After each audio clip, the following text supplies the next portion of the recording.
Hey everyone, welcome to Careers Out There. I'm your host, Mark Luber, and we are helping you find a career that fits you.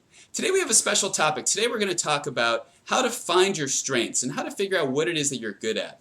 And our guest is Bev Wise. Bev Wise is a leadership consultant and an executive coach. And she has a lot of experience. She's worked with companies like Northrop Grumman and Children's Hospital LA and several more. And she helps organizations identify and develop their high potential talent. Figuring out who should be the next future leaders of a company. And she coaches individuals through important transitions like career changes, promotions, challenging situations, or assignments. And she's here to share her knowledge through all her experience with us to help you guys figure out how to find your strengths. So Bev Wise, welcome to Careers Out There. Thanks so much, Mark. Pleasure to be here. So tell us a little bit about, first, what is a leadership consultant and an executive coach? Yeah, a leadership consultant works with companies to help them identify leaders for the future, both working with current leaders and helping them achieve their challenges, and also identifying, they call it the leadership pipeline. Who are those people lower down in the organization who've exhibited high performance and high potential for moving up the hierarchy, if you will, and moving up the organization? And companies often identify people early on, and they try to give them a lot of development and experiences and special assignments to really get them up to speed so that when openings come up for higher levels of responsibility, they'll have people in the organization ready to assume those roles. Okay. And with individuals, it's helping people who are either in companies who want to trying to navigate sometimes the politics or navigate how they present themselves, executive presence, or help figure out their career path. And also career transitions. I'm not sure. I've been doing this for 8 years. I'm sort of not loving it. I'm not sure what to do next, and just kind of helping them figure out their career transitions. Okay, that's great, because I'm sure a lot of our audience, if they're not in school right now, that means they're out in the working world, and they might be wondering, maybe I'm not doing the right thing. Maybe I should focus on something else. Maybe my career path really isn't what I thought it was going to be when I was back in school. So I think you can shed a lot of light on things for these people that are watching. Talk to us about how you figure out what is a strength. What is a strength? It's a good question. And the funny thing about a strength is that it's usually something you're so good at that you don't even consider a strength. You've totally overlooked it. So it's things that come absolutely natural to you, things that you're drawn to kind of intuitively. Things that you do where you get lost in the moment, you're kind of in the zone, if you will. You're doing something, you love it, you lose track, you look at your watch, go, oh my God, I've been doing this for 4 hours. You have no idea that time has passed, and you just love it. Growth is involved. When you think about things that you love, you can't read enough about it. You buy magazines around it. You read up on it. You talk to people. You're just sort of intuitively interested in a certain thing and want to accumulate more knowledge and want to accumulate more skills in it, just kind of, again, intuitively, your gut just draws you there. And so those are the kinds of things that it's so easy to overlook because you think everybody's good at it. If you do something, if I've got a mechanic come to my house and I've got something broken and 1, 2, 3, they put something together, I am in awe. And they go, it's no big deal. I'm thinking, for me, it's a big, big deal. So it's those things that you take for granted that everybody has, that really the reality is most people don't have. It's your unique thing, and somebody else has another unique talent of theirs.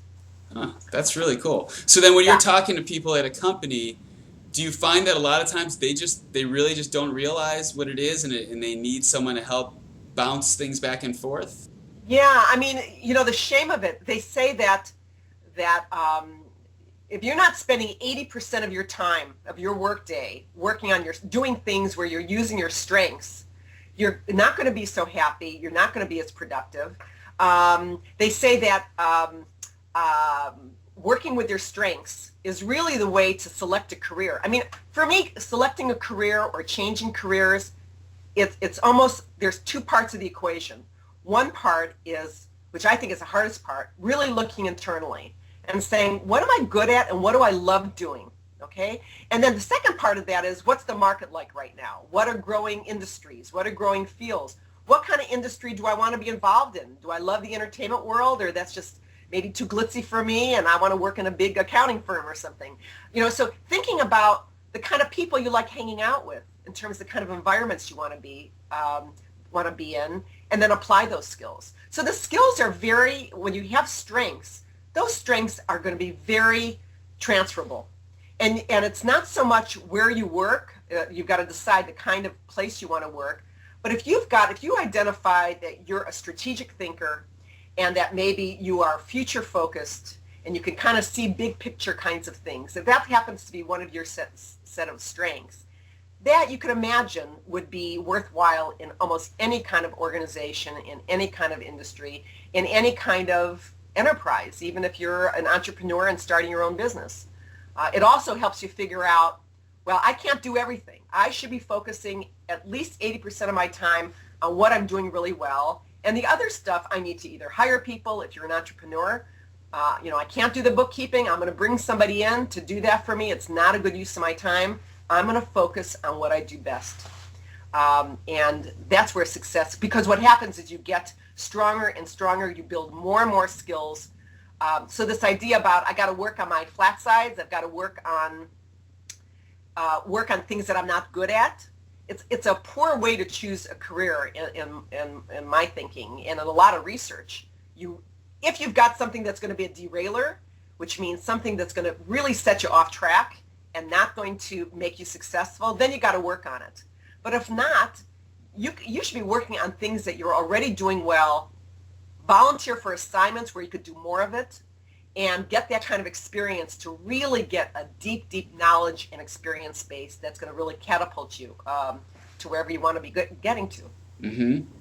That's great. Now, what if someone's young, they're maybe within their first 6-7 years in the workplace, and they're, there's a lot of times, I wrote a post today about how when you're new in the workplace, there's some real grunt work that you have to do, and Sure. It feels just like it's not really embracing what you're all about, but you know that you kind of have to do that to get to where you want to be.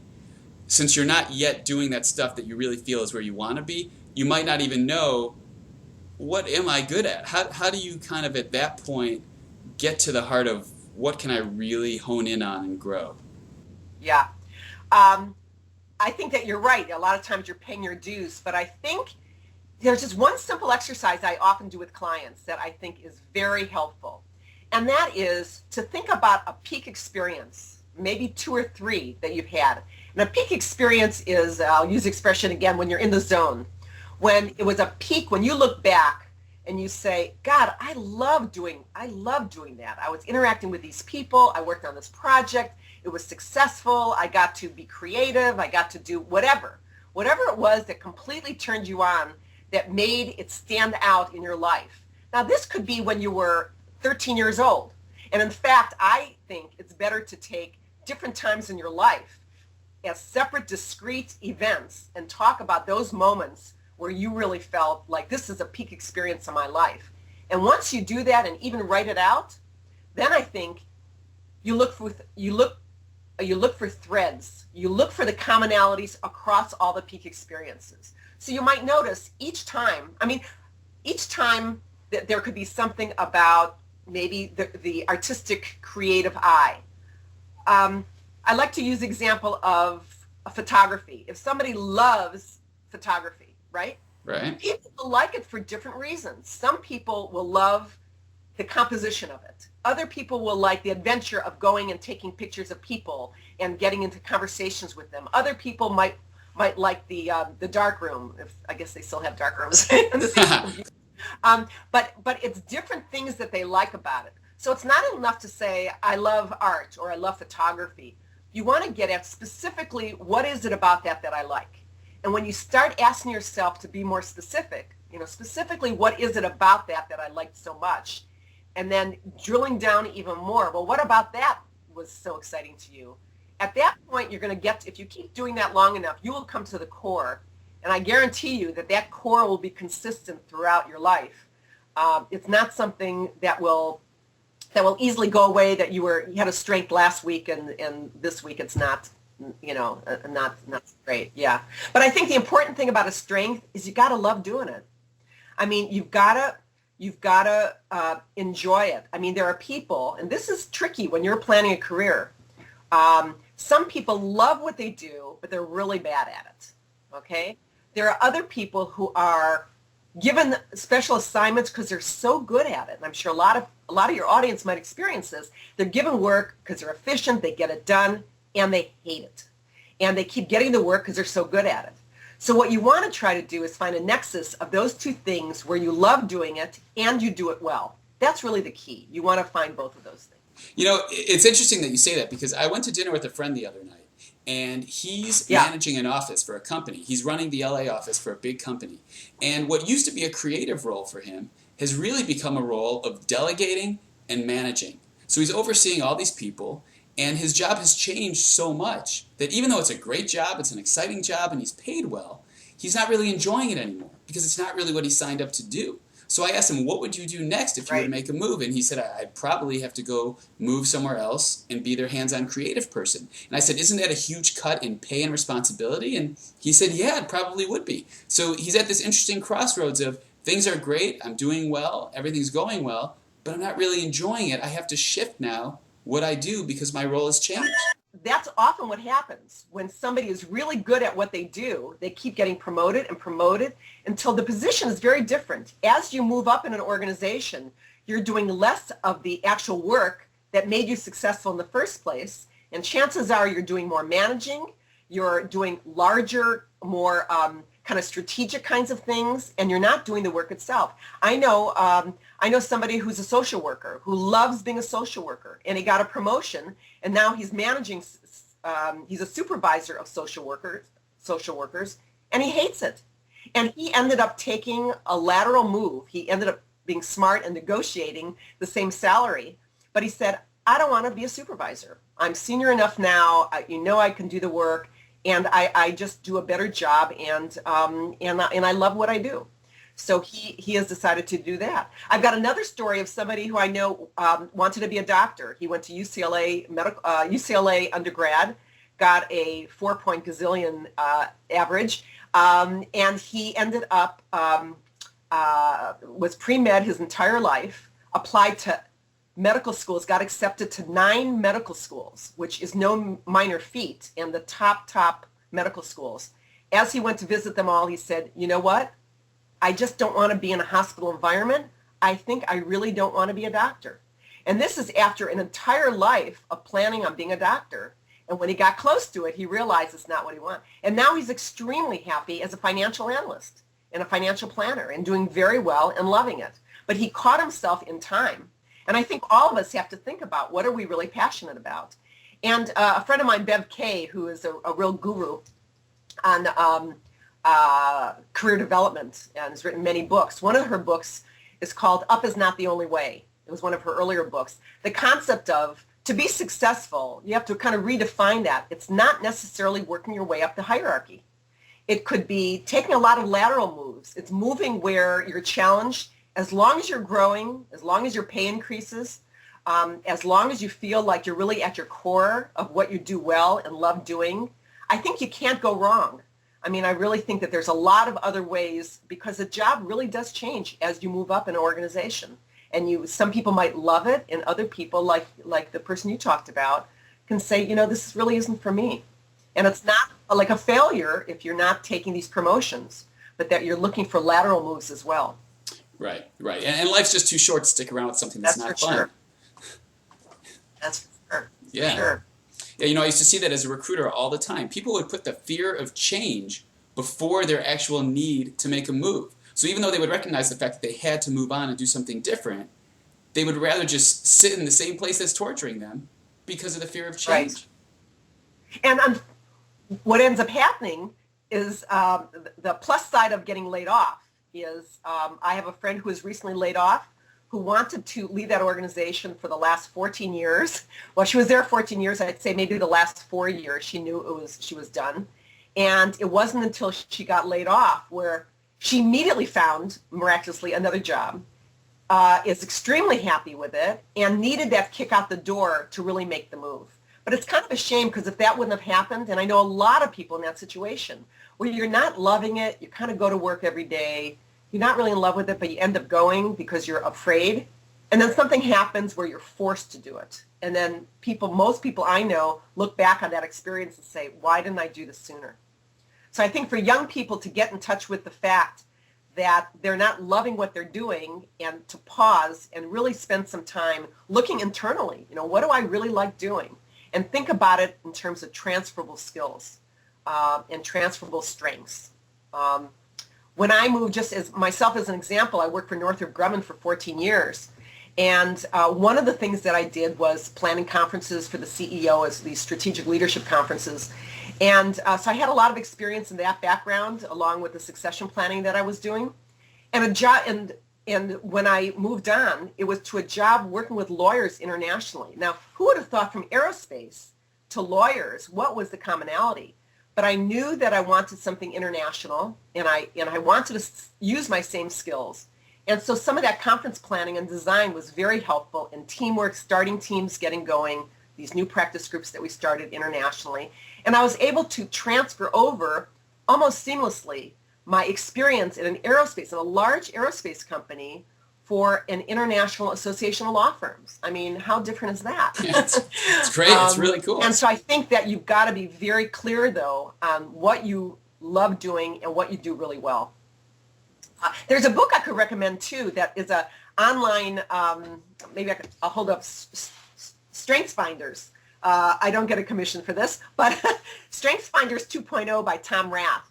It's based on some research by Gallup polls. And if you want to, and I have to say, everybody I know who uses this, other coaches, we're all surprised at how accurate it is. There's an online, you buy the book, it's like less than $20 on Amazon, I think, and you can take a test online, and it's based on, I think it's 40 strengths that have been identified by the Gallup poll, who are the people who do all these kind of pollsters, and it's internationally based. And at the end, you come up with 5 strengths that you can really identify, and they give you ways of developing that more, and if you're overusing your strength, the kind of things to watch out for. And I think it's a helpful way to begin getting a different perspective on what you do well. Another suggestion I have is to talk to people. Go to past employers. Go to people who've worked with you on projects. Say, I'm trying to think about my next move, and if you had to describe me in a few words, what stands out about you? If you have to say, what are my strengths? To get feedback on that. I mean, because a lot of times I think we don't give ourselves enough credit for things that we do really well.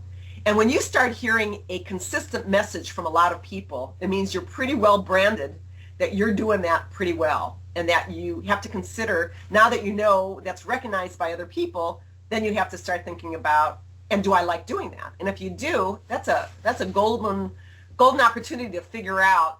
I just make sure that any job I have has that in it. And if you have a job right now and you're not using that, think about assignments that you could get, think about projects that you could do that will really show off those strengths, and that you could build on them more and develop them even more. That's great. Really good advice. And when you're saying to talk to your employer about your potential next move, I'm assuming you mean a move within that company, within that organization, right? Yeah. Yeah. I mean, it would be just to get the feedback. I think it's good to maybe go to past employers if you're on good terms with them, and still, saying, look, I'm doing some research and I'm doing some career development for myself, and I'd really like to get your views on, what are those things that you think I'm trying to focus on my strengths, and can you give me your feedback on what did you see were some of the things that I seem to stand out in, and where you think some of my strengths lie. Ask a spouse, ask friends, ask family, and look for the common themes that people keep telling you, and see if that resonates with your own experience. Excellent advice for everybody. For everyone who wants to reach you, Bev, how can they go about doing that? Well, they can look at me on the web, www.leadershiptalentsolutions.com, leadershiptalentsolutions.com.